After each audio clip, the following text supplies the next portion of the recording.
안녕하십니까. 세상학교의 수요성 공부 시간입니다. 계속 우리가 15장에 있는 말씀을 가지고 같이 공부했습니다. 특히 21과, 교재 21과에 있는 말씀, 열매를 맺으라고 하는 그런 주제로 우리가 같이 공부를 했죠. 벌써 몇 주간 된 것 같습니다. 제가 요한복음 15장은 굉장히 중요한 장이라고 제가 말씀을 드렸습니다. 그러니까 우리가 너무 잘 아는 말씀이죠. 포도나무 비유에 대한 것이기 때문에 어릴 때부터 우리 어릴 때부터 교회 다니신 분들은 당연히 이거 여러 번 들었던 말씀이고요. 또 주일날 설교 때도 많이 이 말씀을 이제 들었을 겁니다. 어떻게 보면 유소년 학생들도 알 수 있는 이 내용이 오늘 이 말씀을 공부하면서 왜 우리가 여러 번 나눠서 그렇게 공부를 하게 됐을까요? 그만큼 이 요한복음 15장 포도나무의 비유는 굉장히 중요하다는 겁니다. 그 중요한 부분 이유가 뭐냐? 여러 내용이 있겠지만 오늘 주님께서 우리에게 말씀해 주시는 바로 그리스도 안에 거한다라고 하는 아주 중요한 주제가 포함되어 있습니다. 그리스도 안에 거하는 것. 이걸 다시 말씀을 드리면 주님과 그리스도와 우리가 어떻게 보면 연합관계, 유기적 연합관계에 대한 것을 이제 우리에게 이 포도나무 비유를 통해서 설명해 주고 계시는 거거든요. 그리스도와 유기적인 연합관계. 어떻게 보면 그리스도의 영이신 성령이 공급하시는 이 양분과 수액을 받지 못하면 우리 그 가지는 살아남을 수가 없는 거죠. 일반 포도나무의 가지도 살아남을 수 없는 것처럼 성도들도 살아남지 못하는 겁니다. 성도들도 이것을 계속 공급받아야 되는데 공급받지 못하면 결국에는 영이 죽게 되어 있는 거죠. 그래서 굉장히 중요할 수밖에 없어요. 그래서 이 갈라디아서 5장 22절에 보면 성령의 열매, 9가지 열매가 나오는데 제가 지난 주간에 이걸 설명하는 과정에서 아마 7가지 열매로 얘기했던 것 같은데, 이제 9가지 열매입니다. 수정해 주시면 좋겠고요. 그래서 이 성령의 열매를 맺는데 굉장히 우리가 좀 힘써야 되고, 또 그렇게 노력해야 되는 건 사실입니다. 가만히 있다고 되는 건 아니죠. 성령의 열매가, 우리 안에서 맺어지기 위해서 계속 우리는, 줄기에 붙어 있는 거죠. 줄기가 누굽니까? 그리스도의 영, 성령님께 붙어 있어야 되고, 성령님이 공급해 주시는 양분과 수액을 우리가 먹어야 되는 거죠. 바로 이러한 열매의 핵심이 뭡니까? 바로 사랑이라는 겁니다. 그리스도 안에 거한다라고 할 때, 그리스도 안에 거하는 것이 어떤 모습일까? 그죠? 어떤 모습이 그리스도 안에 거하는 모습일까요? 다 똑같은 교회 신앙생활 하는 분들이 어떤 사람은 그리스도 안에 거한다라고 할 때 그 그리스도 안에 거하는 것은 과연 어떤 모습일까요? 좀 추상적인 개념이라고 좀 생각할 수 있겠지만 사랑 안에 거한다라고 얘기하는 겁니다. 사랑. 오늘 10절의 말씀에 바로 주님은 그렇게 말씀하셨잖아요. 9절의 말씀에 아버지께서 나를 사랑하신 것 같이 나도 너희를 사랑하였으니 나의 사랑 안에 거하라. 10절에 보면 이렇게 나와요. 내가 아버지의 계명을 지켜 그의 사랑 안에 거하는 것 같이 너희도 내 계명을 지키면 내 사랑 안에 거하리라. 자, 사랑 안에 거하는 건데 그 사랑 안에 거하는 것을 어떻게 말씀해 주셨습니까? 구체적인 것. 사랑 안에 거한다는 것은 좀 추상적인 개념이라면 그것을 구체적으로 설명해 주신 게 있습니다. 그것은 뭐예요? 계명을 지키는 것이다. 내 계명을 지키는 것이다 라고 말씀하고 계시는 거예요. 물론 계명이라고 하는 것은 결국 말씀을 지키는 것이죠. 말씀을 따라 순종하는 것입니다.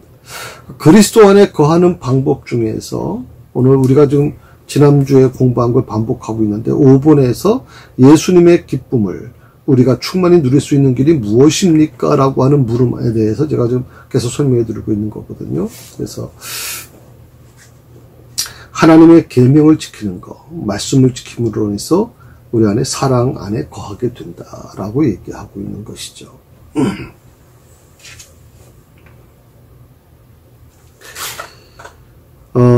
지난주에 바로 이 부분을 말씀을 드리면서 이 요한복음이 갖고 있는 어떻게 보면 사도 요한이라고 하는 제자가 갖고 있는 가장 중요한 키포인트가 바로 사랑입니다. 요한하면 곧 사랑을 의미하는 거죠. 근데 성경에 보게 되면 아버지, 하나님 역시 사랑이라고 말씀하셨거든요. 그래서 요한은 하나님 이퀄로 사랑. 그러니까 이 요한에게 있어 사랑은 다른 거 어떤 것과도 비교할 수 없는 그 자체의 본질이에요. 그래서 오늘 우리가 이 요한복음을 좀 공부하면서 사도 요한을 이해하려고 하면 이 사랑에 대한 부분을 깊이 좀 느껴야 된다, 알아야 된다는 것이죠. 레위기 19장에 보게 되면 계명에 이렇게 얘기합니다. 내 이웃을 내 몸과 같이 사랑하라 하는 말씀이 주셨죠. 내 이웃을 내 몸과 같이 사랑하라.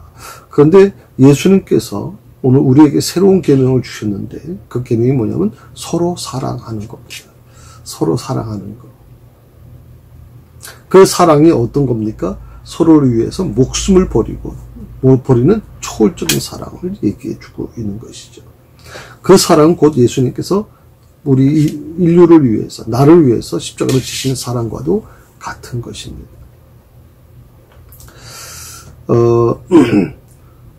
지난주에 말씀을 드리면서 13절에 친구에 대해서 지금 설명하다가 이제 마무리했거든요. 다음 마무리는 하지 못했습니다만은 사람이 13절 보십시오.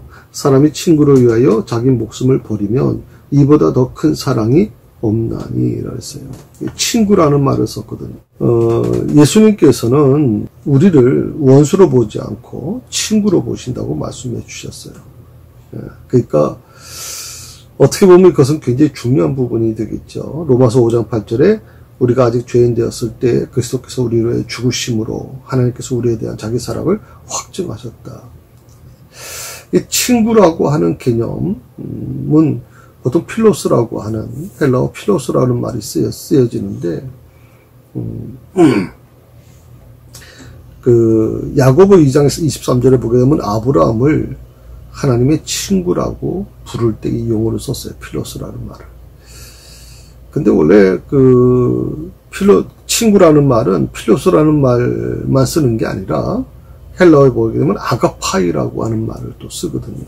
그러니까 원래 아가파이라고 하는 아가페라고 하는 말을 우리가 잘 알고 있는 이 아가파이라고 하는 말은 굉장히 조금 하나님의 사랑을 의미할 때 그렇게 얘기하고 필로스는 이제 친구 관계에 대한 설명을 하는데 놀라운 것은 뭐냐면 야고보서 2장에 23절에 나오는 하나님께서 아브라함을 친구라고 표현했다라고 하는 것에서 아가파이를 쓰지 않냐고 필로스라는 말을 썼다는 것이죠.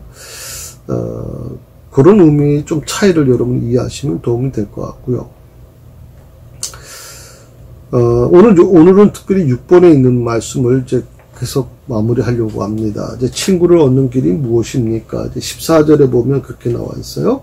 친구를 얻으려면, 너희가 내가 명하는 대로 행하면 다 곧 나의 친구라고 했어요.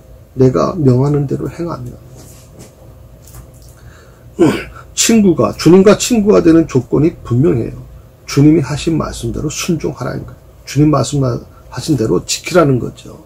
다시 말하면 쉽게 말하면 주님의 계명을 지키라는 겁니다.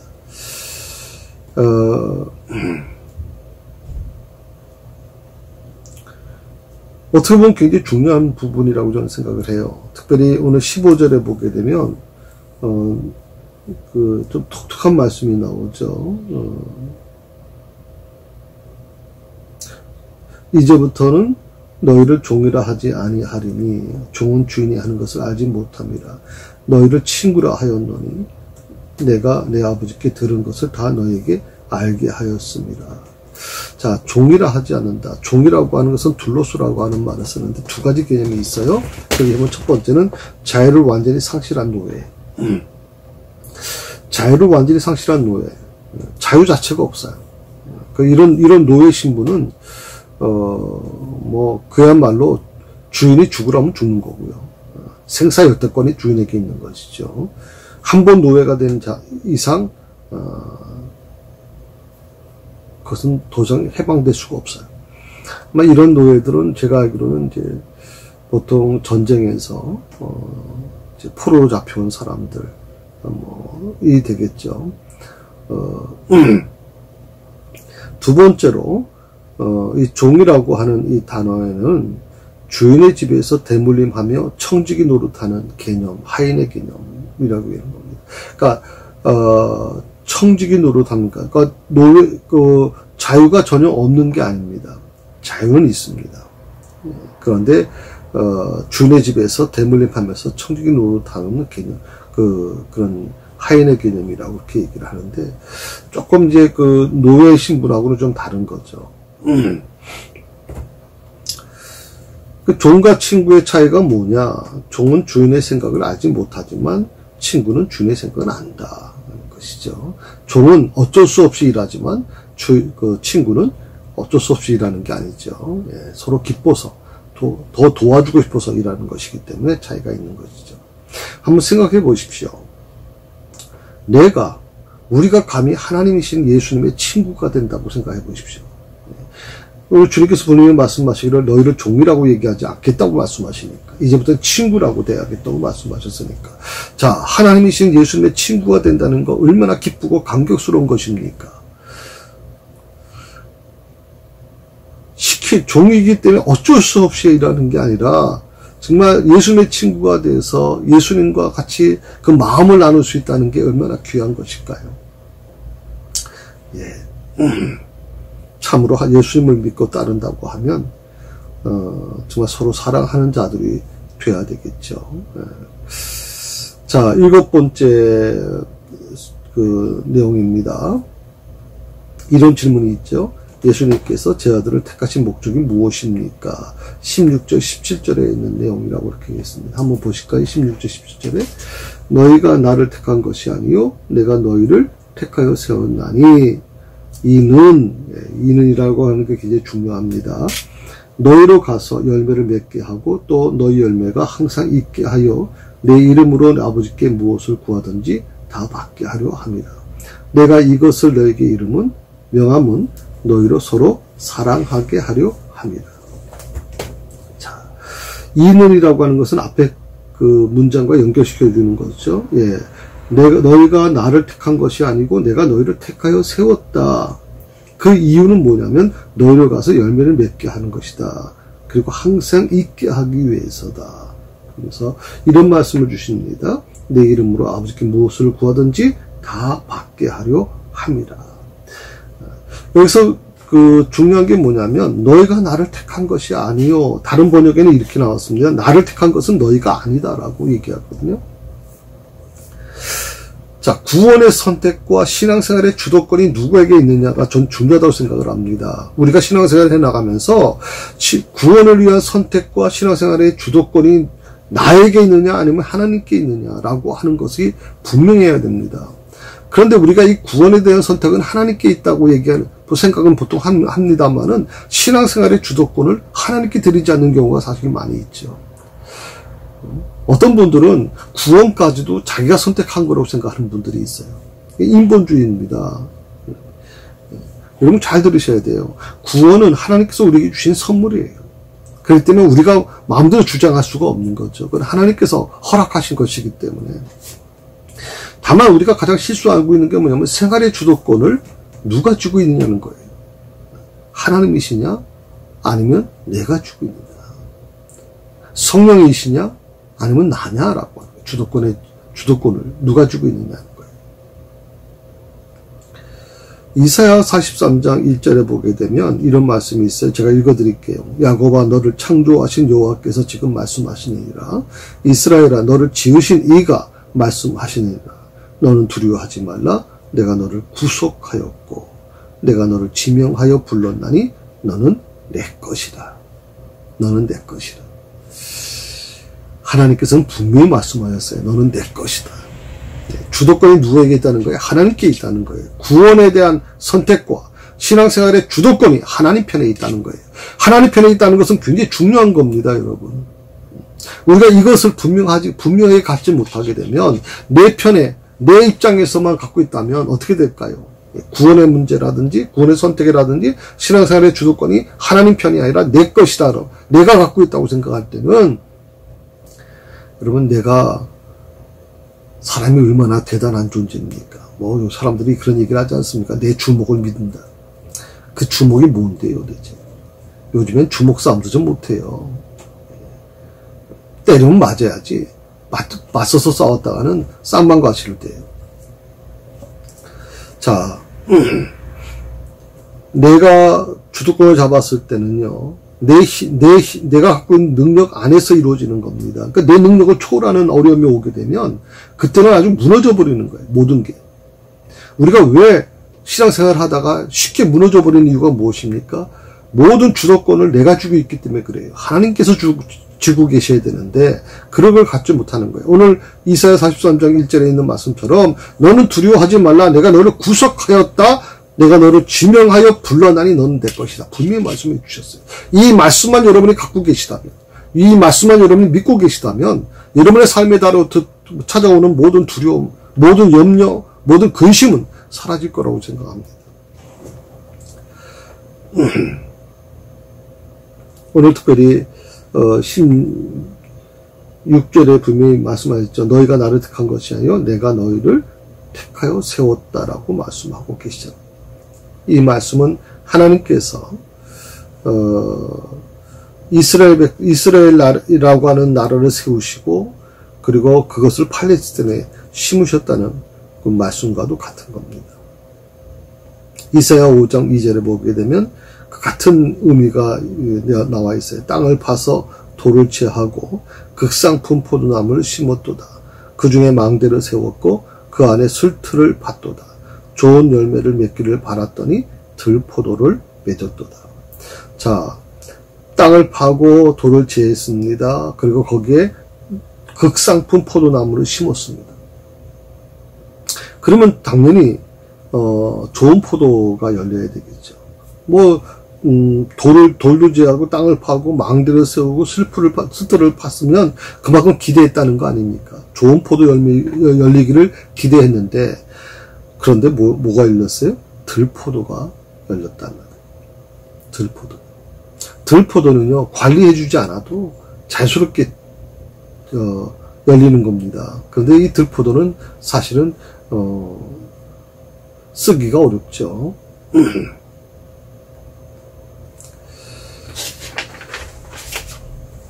자, 주님이 나를 택하신 목적이 뭐냐? 사람마다 조금씩 다른 생각을 갖고 있겠지만, 주님이 나를 택하신 목적은 분명합니다. 그것은 서로 사랑하여서 선한 열매를 많이 맺게 하기 위해서인 겁니다. 서로 사랑하고 선한 열매를 많이 맺게 하기 위한 것.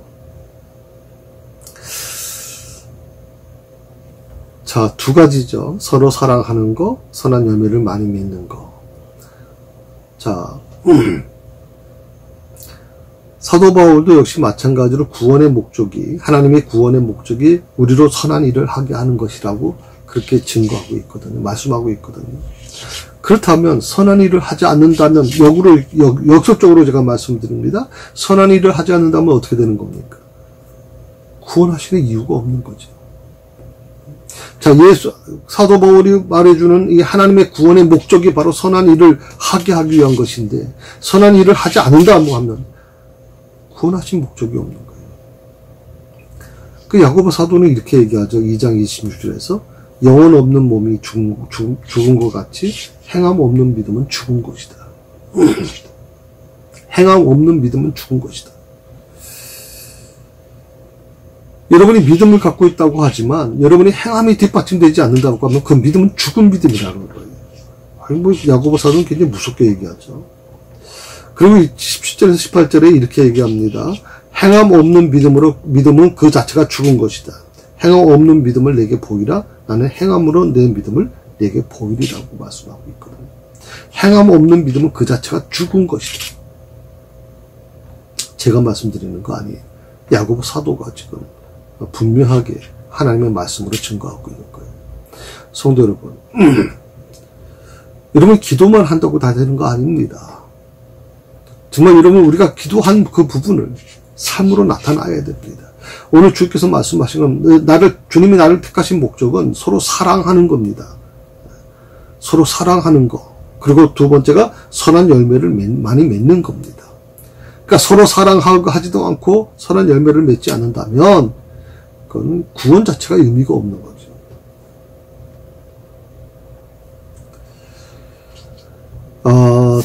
생각하기 그 내용을 보시면 이제 이 부분을 가지고 이제 결론을 맺고자 합니다.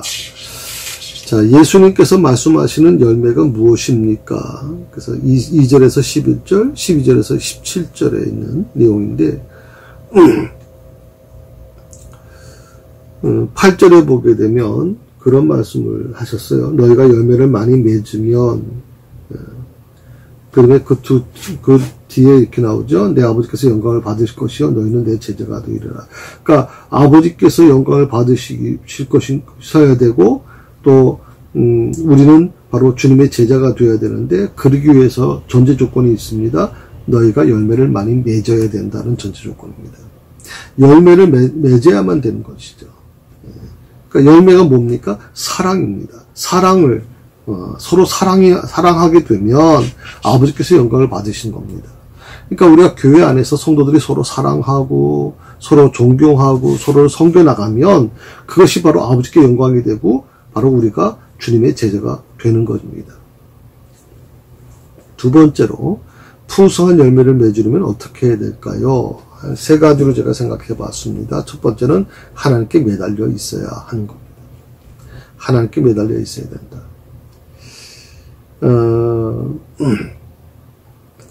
이 포도나무 비유에 가장 중요한 게 뭐냐면 바로 이 붙어 있는 겁니다. 붙어 있는 거. 매달려 있는 겁니다.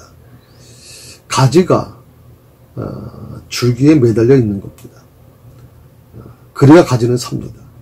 가지가 줄기에 매달려 있지 않는 순간 그 가지는 말라 죽습니다. 영양분을 공급받지 못하기 때문에 그렇습니다. 어떻게 보면 이 말씀은 바로 우리 신앙생활에도 그대로 도입될 수 있죠. 우리가 겉으로는 뭐 집사하고 겉으로는 뭐 장로일 수도 있고 겉으로는 권사일 수도 있고 겉으로는 목사일 수도 있습니다만은 그것이 성령께서 계속 영양분을 공급해주지 않으셨다면 마치 줄기가 가지에게 영양분을 공급해주지 않아서 가지가 점점 말라 죽어가는 것처럼 그럼 가지만 말라 죽습니까? 이제 가지에 달려있던 열매도 다 말라 죽는 거 아닙니까? 어떻게 보면 우리 자신이 바로 그런 모습이라고 저는 생각하거든요. 주님 안에 거하지 못함으로 인해서 점점점 우리의 신앙이, 우리의 모습이 점점점 신앙에서 멀어지게 되는 겁니다. 나 혼자만 그렇게 되면 모르겠는데 내가 그렇게 됨으로 인해서 내 남편이, 내 아내가, 내 자식들이 또 주변의 사람들이 그 영향을 받게 되는 것이죠. 맺어야 되는 열매는 크게 두 가지인데요. 첫 번째는 성령의 9가지 열매, 분명히 지난번에도 말씀드렸지만 갈라디아서 5장 22절 23절에 있는 말씀이죠. 한번 같이 제가 읽어드릴게요. 오직 성령의 열매는 첫 번째 뭐가 있을까요? 사랑입니다. 사랑의 열매. 두 번째요, 희락의 열매. 세 번째가 화평의 열매입니다. 네 번째가 오래 참음의 열매이고요. 다섯 번째가 자비의 열매. 여섯 번째가 양선의 열매. 일곱 번째가 충성의 열매. 여덟 번째가 온유의 열매. 그리고 아홉 번째가 절제의 열매다. 이 같은 것을 금지할 법이 없다. 이것은 은사하고는 조금 다릅니다. 많은 분들이 이것을 좀 착각하는 분들이 있어요. 오해하는 분들이 있어요. 그러니까 성령의 열매를 은사로 생각하는 분들이 있어요. 그래서 사랑도 은사고, 뭐 희락도 은사고, 화평도 은사고, 오래 참는 것도 은사고, 또 자비하는 것도 은사고, 다 은사로만 생각하는 분들이 있어요. 아니에요, 여러분. 이것은 은사의 개념으로 보는 것이 아니라 열매 개념으로 보는 거예요. 그런데 열매 개념이 뭐가 달라요? 사랑과 희락과 화평과 오래 참음이 별도로 있는 게 아니라 이게 연결되고 있는 거예요. 고리로 연결되어 있어요. 그래서 굉장히 중요한 부분이에요. 그러니까 이 부분을 여러분 꼭 기억하시면 좋겠어요. 내가 만약에 이 모든 희락과 화평과 오래 참음과 자비와 양성과 충성과 온유와 절제가 있는데 사랑이 없다? 아니요. 그러면 절대 열릴 수가 없어, 다른 것도. 사랑이라는 것이 모든 열매의 중심이 돼요. 그래서 제일 먼저 나온 거예요. 사랑이 이루어지게 되면 그 안에 희락이 일어나고 화평이 이루어져요. 사랑의 마음을 갖고 있는 사람이, 하나님의 사랑을 경험한 사람이 나가면 그 사람이 머무는 곳에 화평이 이루어지는 거예요. 사랑이 있는 사람이 오래 참음을 감당하는 것이고 자비를 감당하는 것이지, 사랑이 없이 이런 것이 이루어질 수가 없다는 거예요. 두 번째는 가지치기를 해야 된다는 거예요. 이 가지치기라고 하는 것은 굉장히 좀 중요하다고 생각을 하는데, 우리가 지난번에도 말씀을 제가 드렸습니다만은, 아무리 봄이 되면 순이 많이 올라오잖아요. 근데 보기 참 좋잖아요. 그런데도 불구하고 배농사 짓는 농부들은 뭐예요? 순을 잘라냅니다. 솎아낸다 그러죠. 반드시 그걸 잘라내지 않으면 안 되는 거예요. 필요 없는 순들을 잘라내요. 과감하게 잘라냅니다. 마찬가지입니다. 우리의 삶에 있어서 우리 안에 있는 모든 죄의 문제를 해결하지 않으면 안 된다는 거죠. 이 가지치기, 전지한다는 것인데, 이것은 굉장히 중요한 부분이에요. 우리가 죄의 문제를 해결해야 돼요. 죄를 끌어안고 갈 수는 없다고 생각해요. 죄가 우리 마음속에서 자리 잡고 있는 한 어떤 것도 우리는 해결할 수가 없어요. 그래서 죄를 가지치기 해야 돼요. 그 가지치기가 뭡니까? 회개하는 겁니다. 하나님의 자녀들은 영적으로 민감해야 됩니다. 눈이 민감해야 돼요. 영적인 눈이 민감해져서 악한 것 보지 않아야 돼요. 영적 귀가 민감해져서 악한 것 듣지 말으셔야 돼요. 선한 하나님의 음성을 들으셔야 돼요. 성령의 음성을 들으셔야 돼요. 마음의 소리를 들으셔야 돼요. 마음의 소리가 들려오는데 혹시 이런 마음이 들릴 수 있어요. 이러면 안 되는데 하는 게 있어요. 그러면 하지 마세요. 그거 하시게 되면 성령님을 거역하는 거예요. 그러니까 성령님께서 양심을 통해서, 마음을 통해서 계속 우리에게 말씀하고 있어요. 이걸 하지 않으면 좋겠어. 이걸 하면 자꾸만 아닌 것 같은데 라고 얘기합니다. 그 마음에 들면 하지 않는 게 바람직하다. 그리고 세 번째로 가지에 연합되어야 된다. 연합된다는 것은 가지 혼자 사는 게 아닙니다. 줄기에 붙어있는 것처럼 다른 가지들도 같이 붙어있지 않아요. 연합되어서 아름답게 열매가 열리는 겁니다. 마찬가지로 우리는 혼자 신앙생활 하는 거 아닙니다. 독부장구시로 신앙생활 하는 거 아닙니다. 예배의 자리에 함께 하는 겁니다. 서로 동력하며 서로 섭력해 나갈 때 그곳에 바로 놀라운 풍성한 열매를 맺게 되는 것입니다. 여기 그 교재 생활 옮기기 순서가 쭉 나와 있습니다. 이건 여러분이 자료를 참고하시고 그렇게 하시면 도움이 될 것 같습니다. 다음 주부터는 그 22과에 있는 말씀을 같이 나눌 것이고요. 요한복음 16장에 있는 말씀을 나눌 것입니다.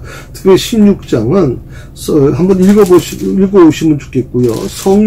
성령님이 하시는 일이 뭔지를 쭉 설명해 주는 겁니다. 그래서 우리 장로교회가 참 오해하는 부분이 있죠. 왜냐하면 성령의 역사가 많이 제한된다고 그렇게 사람들이 생각합니다. 그래서 장로교회 다니시는 분들은 말씀이 최고죠. 오직 말씀으로만 이루어진다고 생각하는데, 그 말씀을 우리에게 주셔서 우리를 감동케 하고 그것을 알게 하시는 분이 누굽니까? 성령님이십니다. 그래서 성령님이 하는 일을 모르시면 안 되는 거죠. 그래서 바로 그 부분을 말씀을 드릴 테니까 한번 꼭 좀 읽어오시면 좋겠고, 이 말씀을 가지고 다음 주에 같이 뵙도록 하겠습니다. 오늘도 승리하시기를 바랍니다. 기도하십시다. 하나님 감사합니다. 오늘도 주신 말씀을 기억하면서 아버지 하나님의 이 말씀을 아버지님 다시 한번 마음에 새기고 살아갈 수 있게 하여 주시옵소서. 오늘 주께서 말씀하시는 정말 열매 맺는 삶이 무엇인지를 우리에게 알려주셨습니다. 가지가 줄기에 붙어만 있어도 그 가지는 사는 것입니다. 가지가 똑똑해서가 아니고 가지가 능력이 있어서도 아닙니다. 특별해서도 아닙니다. 줄기에 붙어있기 때문에 가능한 것입니다. 우리가 주님에게 붙어있는 자, 붙어있는 신앙, 정말 주님 안에 거하는 신앙이 될 때 우리의 삶은 분명히 달라질 것이고 변화될 거라고 믿습니다. 두려워하지 마라, 염려하지 마라, 내가 너와 함께하리라, 내가 너를 택하여 세웠다고 말씀하신 하나님의 놀라우신 사랑을 우리가 다시 한번 깨닫게 하여 주시고 그 말씀 안에 승리할 수 있도록 도와주옵소서. 예수님의 이름으로 기도드립니다. 아멘.